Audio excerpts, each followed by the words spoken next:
இந்த நல்ல அருமையான நேரத்திலும் இந்த ஜாய் டிவி மூலமாய் இந்த செய்தியை கேட்க வந்திருக்கிற அருமையான நேயர்களை நான் வாழ்த்துகிறேன், ஆசீர்வதிக்கிறேன். கர்த்தருடைய இரக்கம், கிருபை, சமாதானம் நம்மிலே பெருகுவதாக. இந்த நாளிலும் சங்கீதம் 91:15 அவன் என்னை நோக்கி கூப்பிடுவான், நான் அவனுக்கு மறு உத்தரவு கொடுப்பேன் என்று சொல்லி ஆண்டவர் சொல்கிறார். ஆண்டவர் he will answer you. அவர்தான் பதில் கொடுக்கிறவர். எப்போ? அவரை நோக்கி கூப்பிடும்போது. வேறு யாரையோ கூப்பிடும்போது பதில் வருவது இல்லை.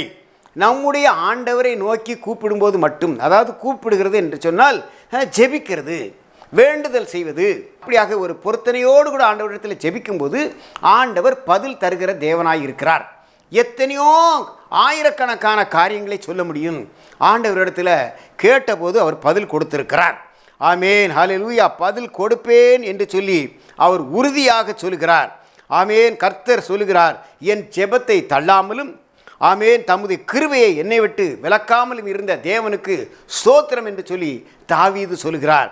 அவர் ஜெபம் பண்ணாராம், அவர் ஜெபத்தை தள்ளலை, அவர் மேல் வச்சிருக்க கிருபையை விலக்கலன்னு சொல்கிறார். நிச்சயமாகவே இந்த நாளிலும் இந்த தேவ செய்தியை கேட்கிற நீங்கள் தேவனை நோக்கி ஜெபிக்கும்போது உங்களுக்கும் ஆண்டவர் பதில் தருவார்.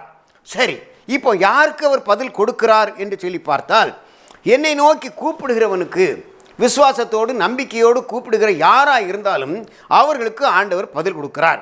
145 சங்கீதம் 18 உண்மையாய் என்னை நோக்கி கூப்பிடுகிறவருக்கு ஆமேன் கர்த்தர் நிச்சயமாகவே சமீபமாயிருந்து பதில் கொடுக்கிறதாக சொல்கிறார். அப்போ உண்மை வேணும், இருதயத்தில் உண்மை இருக்கணும். உண்மை உள்ள மனுஷன்தான் பரிபூர்ண ஆசீர்வாதங்களை பெற முடியும். அப்போ உண்மையோடு கூப்பிடணும். உத்தமவனுக்கு கர்த்தர் துணை என்று பார்க்கிறோம். ஆமேன். எந்த இடத்துல நம்ம உண்மை இருக்கிறதோ, அப்படி உண்மையுள்ள பிள்ளைகளாக இருக்கும்போது தேவனை நோக்கி ஒரு விண்ணப்பத்தை நம்ம வைப்போம் என்று சொன்னால் ஆண்டவர் நமக்கு பதில் கொடுப்பார். ஆமேன், ஹல்லேலூயா. நல்ல ஒரு அருமையான ஒரு பாடல் உண்டு. ஆமேன், கூப்பிடு நீ பதில் கொடுப்பார், உன் குறைகளெல்லாம் நிறைவாக்குவார் நம்ம பார்க்குறோம். அப்போ கூப்பிடு, கூப்பிடு, கால் அன்டு யூ. ஆமேன். ஆண்டவரை கூப்பிடுங்கள், he will answer you. கர்த்தரை நோக்கி நாம் கூப்பிடும்போது, கதறும்போது, கெஞ்சும்போது, செபிக்கும்போது, வேண்டுதல் செய்யும்போது ஆண்டவர் செவி கொடுத்து நிச்சயமாகவே நமக்கு பதில் தருகிறவராக இருக்கிறார். யாருக்கு பதில் கொடுக்கிறார்? நீதிமொழிகள் 15:29 சொல்கிறது, நீதிமான்களின் ஜெபத்தை கேட்கிறார், துன்மார்க்கரின் ஜெபம் ஆண்டவருக்கு அருவருப்பானது. அப்படினால் அருமையானவர்களே, நீதிமானாய், நீதி செய்கிறவர்களாய், நீதிக்கு ஆப்போசிட் அநீதி, அது வந்தாலே அங்கே அநீதி ஆகிவிடுகிறது. அப்படியானால் நீதி செய்கிறவர்களுக்கு ஆண்டவர் பதில் சொல்கிறார், நீதிமான்களுக்கு அவருடைய ஜெபத்தை கேட்கிறார் என்று சொல்லி பார்க்கிறோம். அப்படியானால் நம்முடைய வாழ்க்கையில் ஒரு நீதி, நேர்மை, உண்மை, நியாயம், இப்படிப்பட்ட நற்குணங்கள் நமக்குள்ளே இருக்கும்போது ஆண்டவர் நமக்கு செவி கொடுக்கிறவராய் இருக்கிறார். சங்கீதக்காரன் சொல்கிறான், ஜெபத்தை கேட்கிறவரே மாம்சமான யாவரும் இடத்தில் வருவார்கள் என்று சொல்லி எவ்வளோ ஒரு நம்பிக்கையோடு சொல்கிறான் பாருங்க. ஜெபத்தை கேட்கிறவரே, அவர் தன்னுடைய அனுபவத்திலிருந்து சொல்கிறார். தாவீது எங்கு போனாலும் ஆண்டவர் இடத்துல கேட்பார், ஆண்டவரே நான் இந்த இடத்துக்கு போகலாமா, இந்த தண்டை நான் தொடரலாமா, இந்த இடத்துல நான் யுத்தம் செய்ய போகலாமா என்று சொல்லி ஆண்டவர் இடத்துல ஜெபித்து ஜெபித்து கேட்டு ஆண்டவர் இடத்துல உத்தரவை பெற்று கொண்டு போவார். இப்படிப்பட்ட ஒரு ஜெப வாழ்க்கை நமக்குள்ளே இருக்கும்போது ஆண்டவர் ஆமென் நமக்கும் ஜெபத்தை கேட்டு பதில் செய்கிறவராக இருக்கிறார். அப்படியானால் எந்த காரியமாக இருந்தாலும், சின்ன காரியமா பெரிய காரியமா, வீட்டை விட்டு வெளியில் போகிறோமா, படிக்க போகிறோமா, வேலைக்கு போகிறோமா, வண்டி ஓட்ட போகிறோமா, சாப்பிட போகிறோமா, தூங்க போகிறோமா, எந்த நேரமாக இருந்தாலும் ஜெபம் பண்ணுவோம். ஆண்டவரிடத்தில் நம்முடைய விண்ணப்பத்தை வைப்போம், கர்த்தர் நம்முடைய ஜெபத்தை கேட்பார். ஆமென், ஹல்லேலூயா. சங்கீதம் 66:18-19 பார்க்கிறோம், இருதயத்தில் அக்கிரம சிந்தை கொண்டு இருந்தேனானால் தேவன் எனக்கு செவி கொடார் என்று சொல்லி பார்க்கிறோம். அப்படியானால் இருதயத்தில் அக்கிரம சிந்தை இருக்கக்கூடாது. அக்கிரம சிந்தை, கிரமம், அக்கிரமம், ஆமேன், கிரமமாக இருக்கணும். எந்த இடத்திலும் ஒழுக்கமும் உண்மையும் நீதியும் நேர்மையுமாய் இருக்கணும். அங்கே அக்கிரமம் வரும்போது அந்த அக்கிரம சிந்தையோடு, சிந்தையில் அக்கிரமம், ஆமேன், நினைவில் அக்கிரமம், கண்ட பொருளாத நினைவுகள், ஆமேன், ஹல்லேலூயா. கடந்த நாளில் ஒரு மனுஷன் சொல்கிறாரு, ஐயா எனக்கு ஆமேன் எனக்கு கெட்ட சொப்பனமாக வருது, ஜெபம் பண்ணுங்க அப்படின்னு கேட்குறாரு. அவர் ஒரு வயதான மனுஷன்தான். ஆனால் பாருங்கள், அப்படிப்பட்ட அக்கிரம சிந்தை நம்ம என்னென்னா பொல்லாத காரியங்களை பார்க்கறதுனாலும் காதுகளில் கேள்விப்படுறதுனாலும் தேவையில்லாத காரியங்களை நம்ம சம்பாதிப்பதுனாலும் அது மனசில் நின்று கொண்டே இருக்கிறது. நம்ம நினைவை விட்டு அகலாமல் இருக்கிறதுனால தூக்கத்தின் நேரத்தில் அது நம்மை அலக்கடிக்கிறதா இருக்கிறது. நல்ல தூக்கத்தில் இந்த தூக்கத்தை கலைத்து விடுகிறதை நம்ம பார்க்கிறோம். அப்படினால் அக்கிரம சிந்தை கொண்டிருந்தால் நம்முடைய ஜெபத்துக்கு ஆண்டவர் பதில் கொடுக்க மாட்டார். அருமையானவர்களே, நாம் ஜெபத்திற்கு பதில் தர வேண்டும் என்று சொன்னால் நம்முடைய உள்ளத்தில் ஒரு அக்கிரம சிந்தை இருக்கக்கூடாது. அப்படியான யாருக்கு பதில் கொடுக்கிறார் என்று சொல்லி பார்க்கும்போது இரண்டாவது பார்க்கிறோம். எரேமியா 29:12 கூடி ஆராதிக்கும் போது தொழுது கொள்ளும் போது நான் மறு உத்தரவு கொடுப்பேன். ஆமென், அல்லேலூயா. அப்படியானால் தேவ ஜனங்கள் தேவ ஆலயத்திலே ஒன்று சேர்ந்து கூடுகிறார்கள். சபை என்று சொல்லும்போது ஒரு 10 பேர், 20 பேர், 50 பேர், 100 பேர், 1000 பேர் சேர்ந்து தேவனை ஆராதிக்கும் போது தொழுது கொள்ளும்போது அந்த இடத்துல ஆண்டவர் விண்ணப்பத்திற்கு பதில் கொடுக்கிறவராக இருக்கிறார், ஜெபத்தை கேட்கிறவராக இருக்கிறார். அதற்காகத்தான் ஆலயத்தில் நம்ம கூடுகிறோம். ஒருவராவது 2 பேராவது என் நாமத்தினாலே கூடி வரும்போது அவர்கள் நடுவிலே நான் இருக்கிறேன் என்று சொல்கிறார். ஆமேன். எங்கே என்னை தொழுது கொள்கிறீர்களோ என் நாமத்தை மகிமைப்படுத்துகிற இடத்துல நான் ஆமேன் ஆமேன் காரியங்களை உங்களுக்கு வாய்க்க செய்வேன் என்று ஆண்டவர் வாக்கு கொடுக்கிறார். ஆகினால் அருமையானவர்களே, நம்ம பார்க்கிறோம், சபை கூடி தொழுது கொள்ளும்போது ஆண்டவர் நம்முடைய விண்ணப்பங்களுக்கு மறு உத்தரவு கொடுக்கிறவராக இருக்கிறார். அருமையான ஒரு குழந்தை, ஒரு சிறு குழந்தை, 13 வயதில் இருக்கிற ஒரு பொண்ணு சண்டே கிளாஸுக்கு போயிட்டு இருப்பாங்க. அப்போது இது எத்தியோப்பிய தேசத்திலே நடந்த உண்மை சம்பவம். அதனுடைய பேப்பர் கட்டு கூட நான் கட் பண்ணி வைத்திருக்கிறேன். அநேக நாட்களுக்கு முன்பாய் இது ஒரு நடந்த சம்பவம்.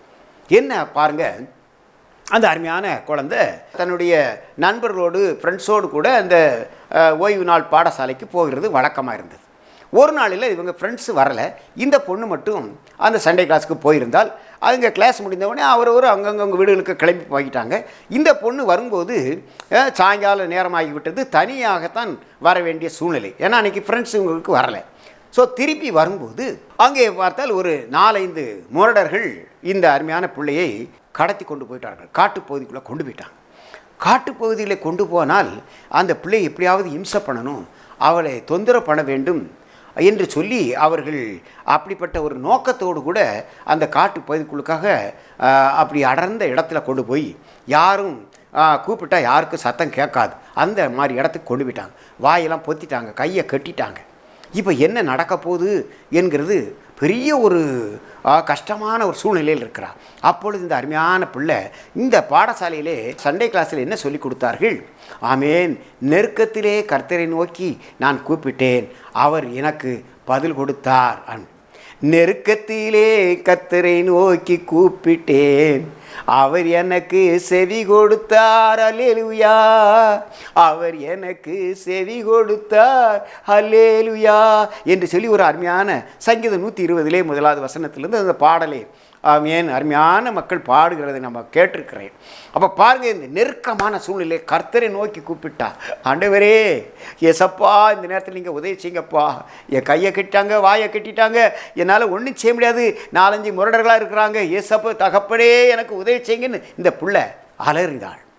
மண்ணுடைய கண்ணீர் வருகிறது, இருதயம் நொறுங்கி போச்சு. என்ன நடக்க போதோ, எப்படியோ அந்த பிள்ளையை கெடுத்துருவாங்க அந்த சூழ்நிலை. இப்படிப்பட்ட ஒரு இக்கட்டான நேரத்தில் பாருங்கள், காட்டுக்குள்ளாக இருந்து 3 சிங்கங்கள் வேகமாக ஓடி வந்தது. ஆமேன், வேகமாக இவர்கள் இருக்கிற இந்த இடத்துக்கு நேராக ஓடி வந்த உடனே ஐயோ சிங்கமெல்லாம் வருது என்று சொல்லி இந்த முரடர்கள் என்ன செய்தாங்க, இந்த பிள்ளையை போட்டுட்டு அந்த இடத்த விட்டு ஓடிட்டாங்க. நடந்தது என்ன? சிங்கங்கள் 3 வந்தது. இந்த அருமையான பிள்ளையை சுற்றி வந்தது. இந்த பிள்ளை சிங்கத்தை பார்த்தோடனே பயந்து அப்படியே மயக்கம் போட்டு கீழே விழுந்துட்டான். கண்ணை திறக்கலை, என்ன நடக்குன்னே தெரியாது.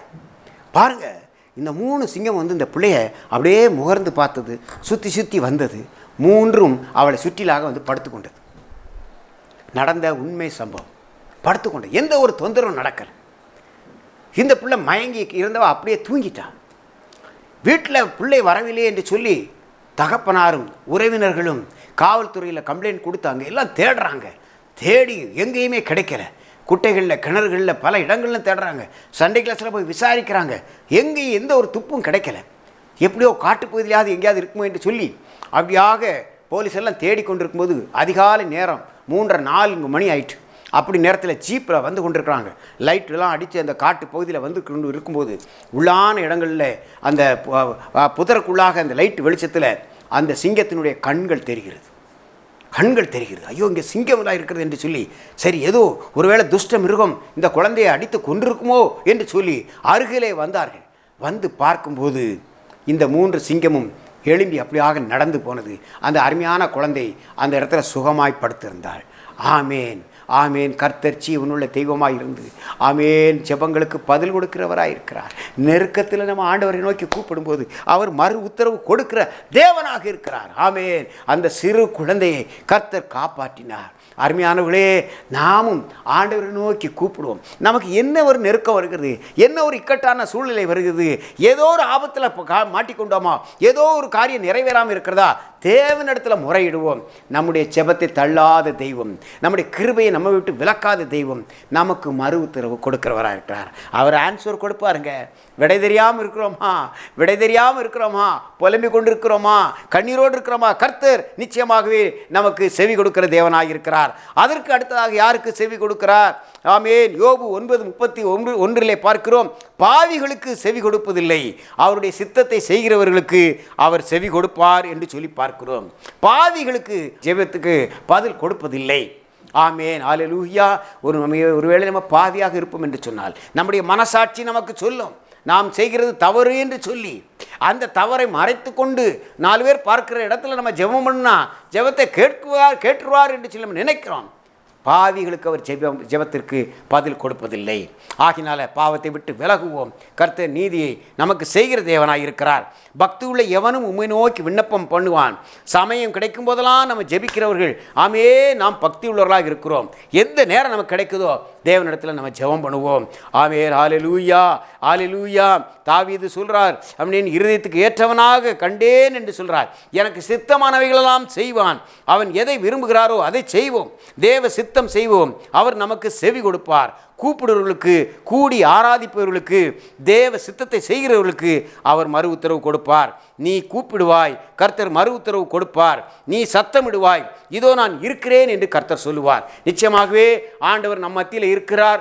நம்முடைய கூப்பிடுதலுக்கு ஆண்டவர் செவி கொடுத்து மறு உத்தரவு கொடுத்து நம்முடைய வேண்டுதல்களை, விருப்பங்களை கர்த்தர் இந்த நாளிலே நிறைவேற்றுவார். இந்த நல்ல நாளில் இப்படி ஜாய் டிவி ஆமேன் இந்த ஒளிபரப்பில் இந்த செய்தியை கேட்டுக்கொண்டா இருக்காம அருமையான தேவ ஜனங்களை ஆண்டவர் நிச்சயமாகவே ஆசீர்வதிப்பாராக. கண்களை மூடி நம்ம செபிக்கலாம். அன்பின் பரலோக பிதாவே, நன்றியோடு துதிக்கிறோம், ஸ்தோத்திரம். எங்கள் ஜெபத்தை கேட்கிறவரே உமக்கு ஸ்தோத்திரம் ஐயா. ஆண்டவரே, நீதிமான்களின் ஜெபத்தை நீ கேட்கிறப்பா. ஆண்டவரே ஸ்தோத்திரம். ஆமேன். அக்கிரம சிந்தை இருக்குமானால் ஆண்டவர் ஜெபத்துக்கு பதில் கொடுப்பது இல்லை ராஜா. ஆமேன். பாவிகளுக்கு நீர் ஆமேன் செவி சாய்ப்பது இல்லை ஆண்டவரே. பக்தி உள்ளவர்களுடைய ஜெபத்தை அங்கீகரிக்கிறவராக இருக்கிறப்பா. தேவ சித்தத்தை செய்கிறவருடைய ஜெபத்தை கேட்கிறவராக இருக்கிற ஆண்டவரே, நாங்கள் உங்களுடைய சித்தத்தை இந்த பூமியிலே செய்யத்தக்கதான கிருபையை தாங்க. எங்கள் ஜெபங்களுக்கு பதில் தாங்க. இப்போதும் ஆண்டவரே, பாரங்களோடு வேண்டுதலோடு கர்த்தாவே ஸ்தோத்திரம் ஆமேன் இருதயம் நொறுங்கி வீட்டில் ஏதோ ஒரு சூழ்நிலையில் இருக்கிற மக்கள் அப்பா இந்த நேரத்தில் உம்மை நோக்கி பார்க்கிற வேளையில் உம்மை நோக்கி கூப்பிடும்போது தெய்வமே அவர்களுக்கு மனம் இறங்குவீராக. அவருடைய பாவங்களை மன்னித்து ஆமேன் அவர்களுக்கு கிருபையாய் இரக்கம் செய்வீராக. எங்கள் ஜெபங்களை கேட்டு பதில் செய்வீராக. உமக்கு கோடி ஸ்தோத்திர ராஜா. இந்த நாளிலும் இந்த ஜாய் டிவி மூலமாய் ஆண்டவரே ஒரு சிறு செய்தியை கொடுக்க கர்த்தர் இரக்கம் செய்தபடியால் உமக்கு நன்றி ராஜா. இந்த ஜாய் டிவி மூலமாக நடக்கிற எல்லா ஊழியங்களையும் கர்த்தர் ஆசீர்வதிப்பீராக. இங்கே வந்து ஆமேன் தேவ செய்திகளை பாடி ஆமேன் ஆண்டவரே செய்திகளை வழங்குகிற ஜெபிக்கிற எல்லா அருமையான கர்த்தருடைய தாசர்களை இயேசுவின் நாமத்தினால் ஆசீர்வதிப்பீராக. இந்த ஜாய் டிவி வளர்ந்து பெருகும்படியாக நாங்கள் ஜெபம் பண்ணுகிறோம். இதன் மூலமாக நடக்கிற சகலவித ஊழியங்களையும் ஆசீர்வதிங்க. இதில் பணியாற்றுகிற அத்தனை ஆமேன் ஊழியர்களையும் இயேசுவின் நாமத்தினால் நீர் ஆசீர்வதிப்பீராக. எங்கள் ஜெபங்களெல்லாம் கேட்டு பதில் தருவீராக. உமக்கு கோடி ஸ்தோத்திரம். இயேசுவின் நாமத்தில் ஜெபித்து ஜெயம் எடுக்கிறோம் நல்ல பிதாவே. ஆமேன், ஆமேன், ஆமேன். கர்த்தர் நல்லவராக இருப்பாராக, உங்களை ஆசீர்வதிப்பாராக. இயேசுவின் நாமத்தினால் உங்களுக்கு அன்பின் வாழ்த்துக்களை நான் தெரிவிக்கிறேன். கர்த்தர் நம்மோடு இருப்பாராக. ஆமேன், ஆமேன், ஆமேன். God bless every one of you. Amen.